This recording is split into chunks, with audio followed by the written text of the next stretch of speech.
What's going on, guys? So I finally am making this video a little bit soon, maybe. I think I've had a good enough time to analyze it and check it out. So this is the iPhone 14 Pro review, and you can see it's kind of hard to get it on camera, but this is the deep purple color, and there you can see it is a 14 Pro.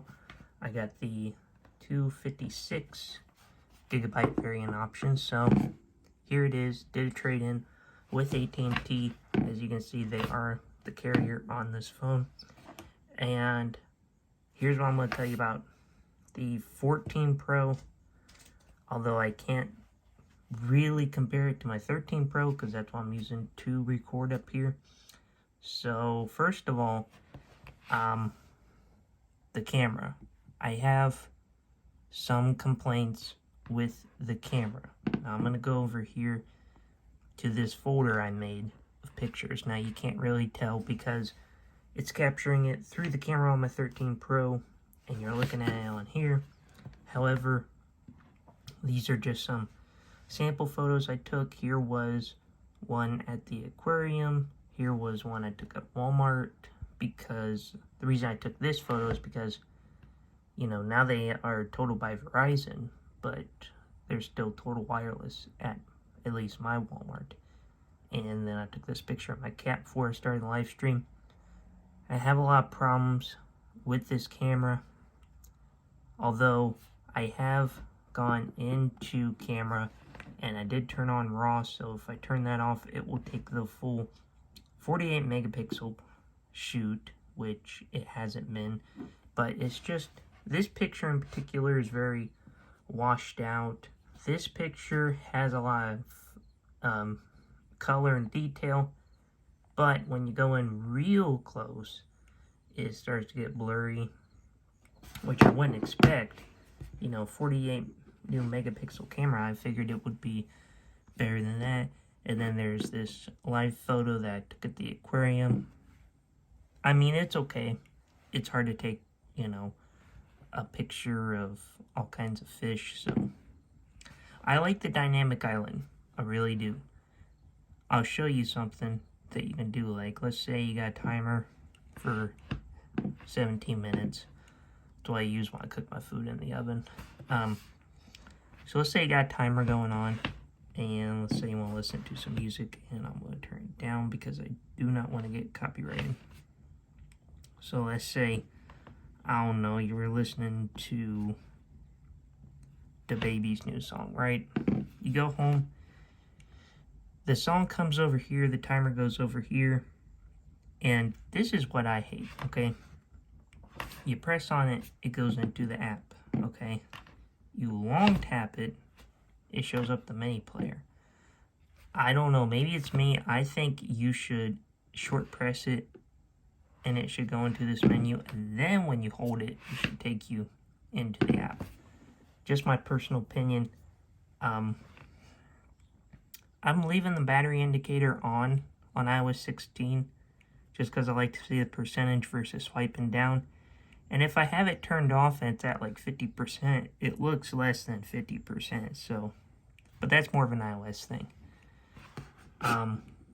I haven't really tried out the front cameras. I can tell you the rear cameras are huge. Like, I'm sorry for hitting the camera, but like, that's a freaking huge camera bump.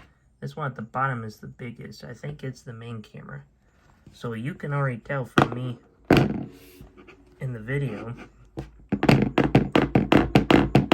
I mean, that's not exaggerating. I'm just barely pushing down on it.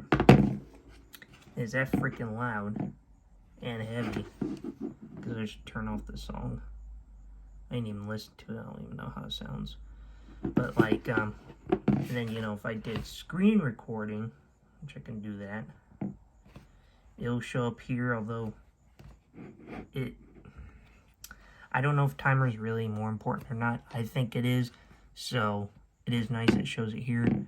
But then if you play music, you know, it's kind of hard to keep track of everything.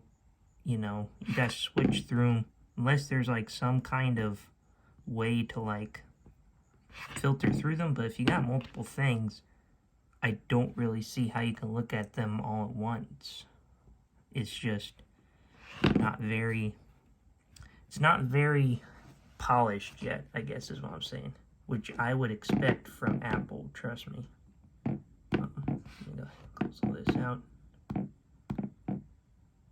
So, yeah, that is the iPhone 14 Pro. It's pretty much identical to my 13 Pro. Of course, it is the US model, so there's no SIM slot. I love it. Had I not upgraded to the 13 Pro a little over a month ago, I would have gone for the 14 Pro.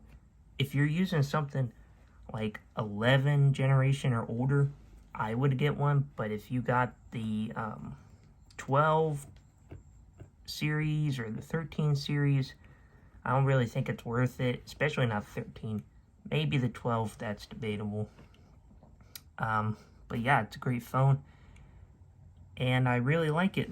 Battery life, I don't really know what to tell you about battery life. It lasts me usually 2 or 3 days, but I'm not on it that much, just usually, you know, running speed test, which I guess, since you came to my channel, you want to see a speed test, I'll show you a Wi-Fi speed test and a Wi-Fi and a, what's the word I'm thinking of? Wi-Fi, oh, cellular data test, I'm sorry.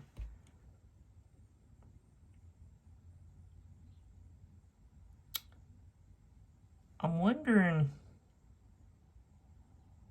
why am I getting such fast speeds? Because this is on the higher internet plan. I'm going to have to check that out. I'm used to 310, now 520, and I never remember upgrading my internet plan. I don't think it's anything to do with the 14, but anyway, let's turn off Wi-Fi and do a low band 5G speed test. It's about noon on a Saturday. There's quite a few people out. Plus, at my house, I never really get amazing AT&T speeds, but I will tell you that I'm going to have to redo a lot of AT&T testing, okay? Because I've been using the iPhone SE 2022, which only does 2x2 MIMO, and this does 4x4 MIMO, so obviously I'm going to get the better speeds. But anyway, there was a Wi-Fi speed test for you. I had to check into that. And then there is a cellular data test with 36 down, 10 up, 71 ping, and 27 jitter. A lot slower than that 520 I was getting on Spectrum. I'll have to check that out. But hey, thanks for watching. Sorry to make such a long video, but I hope this